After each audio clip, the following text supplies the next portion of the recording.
Bismillahirrahmanirrahim. Assalamualaikum warahmatullahi wabarakatuh. Halo teman-teman semuanya, welcome to my YouTube channel. Aku Indah Friani. Kali ini aku akan berbagi tips dalam memilih formasi yang tepat buat teman-teman. Jangan sampai teman-teman menyia-nyiakan kesempatan tahun ini dengan memilih formasi yang tidak tepat. Banyak hal yang perlu teman-teman pertimbangkan dalam memilih formasi.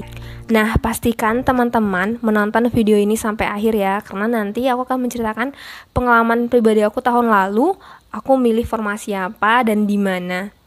Nah, jangan lupa untuk subscribe channel aku dan klik loncengnya. Nah, langsung saja. Yang pertama, tentukan instansi tujuan, pusat atau daerah. Apakah itu kementerian, lembaga pemerintah non-kementerian, pemerintah provinsi, pemerintah kota, atau pemerintah kabupaten.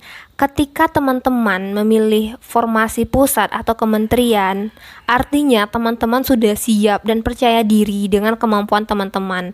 Karena di instansi pusat atau kementerian itu memiliki persyaratan yang ada beberapa yang berbeda, seperti ada yang mengisyaratkan TOEFL, mengisyaratkan tinggi badan, dan tes-tes lainnya, karena tiap instansi itu memiliki persyaratan yang berbeda-beda.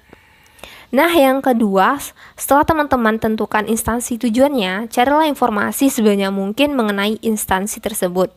Atau misalnya teman-teman masih bingung nih antara milih kementerian atau pemerintah daerah, teman-teman bisa mengumpulkan informasi sebanyak mungkin mengenai formasi yang dibuka sesuai dengan jurusan teman-teman. Teman-teman buat rekapitulasinya yang nantinya akan kita lakukan beberapa pertimbangan dengan cara mengeliminasinya. Berikut beberapa hal yang perlu teman-teman pertimbangkan. Yang pertama, kuota. Lihatlah kota yang dibutuhkan. Biasanya kota yang banyak berpeluang besar untuk lulus. Misalkannya nih, kota yang dibutuhkan 4. Maka untuk bisa lanjut ke tahap SKB, teman-teman harus masuk 3 kali kota yang dibutuhkan, yaitu 3 kali 4 sama dengan 12. Maka teman-teman harus masuk 12 besar nilai tertinggi SKD seformasi teman-teman. Menurut aku ini lumayan ya, masih bisa diusahakan untuk masuk nilai tertinggi 12 besar. Bandingkan yang dibuka itu 1, otomatis teman-teman harus berusaha ekstra agar bisa masuk 3 kali kota yang dibutuhkan. 3 kali 1 yaitu 3 besar. Jadi teman-teman harus masuk 3 nilai tertinggi SKD. Nah, yang kedua, jurusan. Lihat jurusan apa saja yang diterima. Pilihlah yang hanya membuka 1 jurusan atau lebih spesifik. Hal ini akan membatasi orang yang daftar, sehingga peluang lulus akan lebih besar. Usahakan jauhi kualifikasi yang S1 semua jurusan. Next, yang ketiga, perhatikan persyaratannya. Cari formasi yang persyaratannya itu sesuai dengan kemampuan teman-teman. Biasanya ada beberapa instansi yang mensyaratkan TOEFL, tinggi badan, mata minus, dan lain-lain. Nah, yang keempat, alur seleksi. Perhatikan alur seleksinya. Kalau di Pemda tahun kemarin, alur seleksinya ada 3, administrasi, SKD-nya CAT, SKB-nya CAT. Beda halnya nih dengan pusat atau kementerian. SKB-nya itu terdiri dari beberapa tahap lagi, seperti psikotes, wawancara, dan tes kesehatan. Nah, yang kelima, penempatan. Lihat penempatannya di mana, sesuaikan dengan kondisi teman-teman. Pikirkan baik-baik, apakah yakin ingin ditempatkan pada tempat tersebut. Jangan nanti setelah lulus baru berubah pikiran, kan sayang banget nih tahap-tahap yang udah kita jalani. Banyak tuh kejadiannya tahun kemarin seperti itu. Nah, yang keenam, lokasi tes. Pilihlah lokasi tes yang bisa teman-teman jangkau. Saya punya cerita tahun kemarin, teman saya daftar di BIN, Badan Intelijen Negara, Nilai SKD-nya itu sangat tinggi, sekitar 425 dan masuk tahap SKB. Tapi apa daya, dia tidak bisa melanjutkan tes SKB-nya karena waktu itu masih marak-maraknya pandemi. Yang tesnya itu harus di Jakarta. Dengan berat hati, ia akhirnya tidak bisa melanjutkan.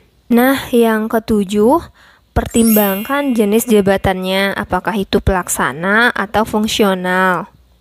Teman-teman yang masih bingung jabatannya itu pelaksana atau fungsional, untuk jabatan pelaksana teman-teman bisa cek di nomenklatur di Permenpan RB nomor 4 tahun 2018 tentang nomenklatur jabatan pelaksana bagi PNS di lingkungan pemerintah. Nah, biasanya jabatan fungsional itu bisa naik golongan lebih cepat dibandingkan dengan pelaksana. Pelaksana naik golongan itu dalam waktu 4 tahun sekali. Sedangkan kalau fungsional dalam 2 tahun sudah bisa naik golongan berdasarkan hasil kinerjanya. Tetapi juga bisa lebih lama dari 4 tahun. Ya memang dari hasil kinerjanya itu. Jadi menurut saya jabatan fungsional itu lebih bisa terpacu dalam meningkatkan keterampilan karena naik golongannya itu berdasarkan gimana perkembangan kita, gimana perkembangan hasil kinerja kita.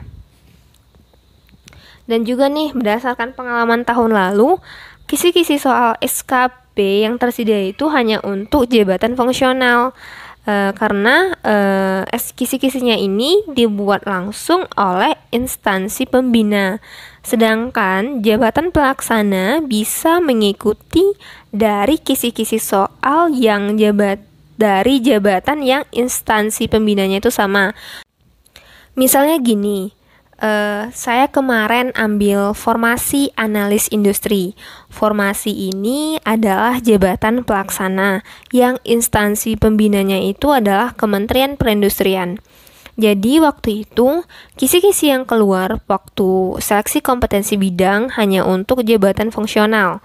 Saya searching bahwa Kementerian Perindustrian ini memiliki jabatan fungsional, yaitu diantaranya penyuluh perindustrian dan perdagangan dan asesor manajemen mutu industri. Jadi saya mempersiapkan kompetensi bidang dengan mempelajari dari 2 kisi-kisi jabatan ini. Jadi perlu usaha yang ekstra untuk bisa memahaminya. Next, kemudian pertimbangkan gaji. Nah, next yang teman-teman pertimbangkan itu soal gaji. Kalau soal gaji pokok setiap instansi saya rasa itu hampir sama. Yang membedakannya adalah tukin, tunjangan kinerja. Biasanya itu di pusat lebih tinggi daripada daerah. Nah, itulah beberapa hal yang perlu teman-teman pertimbangkan. Saya doakan buat teman-teman yang nonton video ini bisa memilih formasi dengan tepat, sehingga nantinya bisa lulus CPNS 2021. Nah, sedikit saya ceritakan pengalaman saya tahun lalu. Saya rasa pada tahun kemarin saya mengambil tingkat risiko yang cukup tinggi. Tahun kemarin itu saya mengambil formasi yang dibuka cuma ada 1 kota.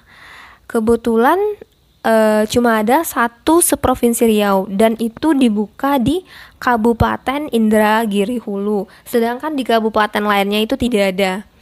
Saya tidak ada pilihan lain karena waktu itu saya masih aktif bekerja dan masih dalam masa kontrak kerja, sehingga saya tidak bisa libur dalam waktu yang lama karena memang belum mendapatkan cuti, sehingga saya tidak ada pilihan lain, tidak bisa milih di kementerian atau pusat karena untuk daftar ke sana butuh waktu beberapa hari untuk melaksanakan tesnya.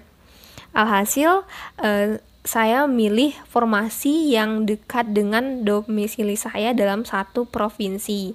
Nah, disinilah maksud saya teman-teman perlu banyak pertimbangan dalam memilih formasi. Jangan sampai ketika teman-teman sudah memilih formasi, nanti di ujung teman-teman malah tidak bisa mengikuti tesnya. Nah, itulah beberapa hal yang bisa saya sampaikan. Jika teman-teman rasa video ini bermanfaat buat teman-teman, jangan lupa untuk like, comment, and subscribe video ini agar saya lebih termotivasi untuk membuat video yang lebih bermanfaat untuk teman-teman. Oke, sampai jumpa di video saya selanjutnya.